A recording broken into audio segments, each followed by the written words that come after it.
Que a paz do Mestre Jesus possa estar conosco durante todo esse nosso momento e durante todos os momentos de nossa vida. Hoje iremos comentar um pouquinho sobre o nosso Evangelho segundo o Espiritismo. E o capítulo de hoje, referente à nossa temática, é o capítulo 9, Bem-aventurados os mansos e pacíficos. O tema de hoje é comentário negativo é prejuízo. A gente pode encontrar referências sobre esse tema no Evangelho, nesse capítulo que eu coloquei, capítulo 9, de 1 ao 6, o item, e no Livro dos Espíritos também podemos nos direcionar à pergunta 873. Pois bem, eu vou começar a nossa reflexão com uma passagem do Mestre Jesus. O Mestre Jesus caminhava com seus discípulos, quando de repente eles perceberam um odor, um cheiro diferente. Eles continuaram caminhando quando logo avistaram um animal morto. Avistando o animal morto, os seus discípulos perceberam cada vez mais aquele odor, aquele cheiro fétido. Eles se afastaram do animal devido ao mau cheiro. Pelo contrário, Jesus se aproximou ao animal. Avistou o animal, olhou para o animal morto e fez alguns comentários.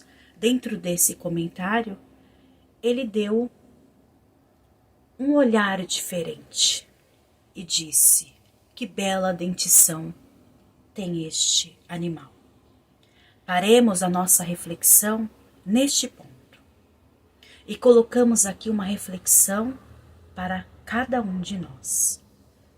Como que é o nosso olhar perante o outro, perante os comentários, perante as ações do outro?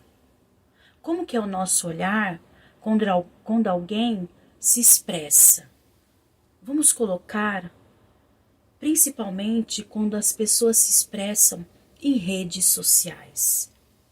Hoje, neste momento que nós estamos vivenciando, que é o momento que nós passamos mais dentro dos nossos lares, então a rede social se aproximou cada vez mais de nós e muitos de nós temos ali as nossas redes sociais. Como que é o nosso olhar quando alguém coloca algum comentário nessas redes sociais? Como que é o meu comportamento, o meu olhar, quando eu percebo o comentário que o outro faz e que muitas das vezes talvez não seja conforme as minhas opiniões e as minhas convicções? Como que eu olho o outro? Eu tenho o olhar do Mestre Jesus, que vê a beleza apesar de todas as coisas? Ou eu tenho o olhar dos discípulos, que só vejo o teor, o lado ruim das coisas? Pois bem, a temática é comentário negativo. E o Evangelho nos convida, nesse capítulo, a trabalharmos a mansuetude, a sermos mansos, e também nos convida a sermos pacíficos, a sermos pacificadores. Quando Jesus subiu a montanha e colocou ali o sermão do monte e trouxe as bem-aventuranças, o código moral que nós devemos seguir, ele colocou essas duas bem-aventuranças. Bem-aventurados os mansos, porque eles possuirão a terra. Está dizendo que a terra será possuída pelos mansos. Como que é a nossa atitude sobre os comentários? Tecemos comentários negativos, aonde auxiliamos ali a discórdia, aumentamos o teor do ódio, da raiva, Ou nós temos outra visão de sermos os mansos nessa história?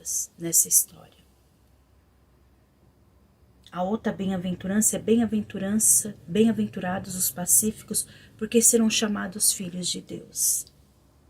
A gente leva o nosso lado pacificador ou a gente deixa de lado e inflama mais essa situação? Por que o comentário negativo é prejuízo?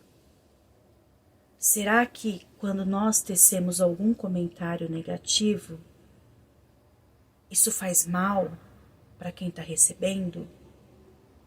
Será que a gente já se perguntou sobre isso? E quando é conosco mesmo? Quando alguém tece um comentário negativo para conosco, como que a gente age? Quais são os sentimentos? Isso faz bem? Hoje a humanidade está precisando de luz. Hoje a humanidade está precisando que sejamos luzes. Então que não tecemos comentários negativos. O convite é para que a gente possa olhar o lado positivo de toda a situação, assim como a nossa reflexão logo do começo nos convida, que possamos ter olhos de luzes. Quando tecermos algum comentário, perguntamos para nós mesmos: se fosse conosco, esse comentário seria benéfico ou maléfico? A humanidade precisa hoje de comentários positivos, de energias positivas. Precisamos mudar a atmosfera, a psicosfera desse nosso planeta chamado Terra. Essa pergunta 873, ela diz justamente sobre a questão do sentimento de justiça. Porque quando a gente direciona um comentário negativo, junto também vem aquela questão de sermos justos. Peraí, mas isso que foi colocado aqui não tem nada de justo. Aí a gente quer colocar a nossa questão da justiça. E aí a gente vai dando vazão cada vez mais a cada um disputar o seu lado justo. E só tem um que é justo. E esse justo, o nome dele é Deus. E para encerrarmos a nossa conversa, tem uma passagem em Mateus, capítulo 12, versículo 34, que diz assim: raça de víboras, como podem vocês, que são maus, dizer coisas boas? Pois a boca fala do que está cheio o coração. Então vamos pensar um pouquinho sobre isso. Os nossos comentários, a gente expressa lá o que nós temos dentro do nosso coração. Boa semana, fiquem com Deus e que a paz do Mestre continue a reinar em vossos corações e em vossos lares. Que assim seja.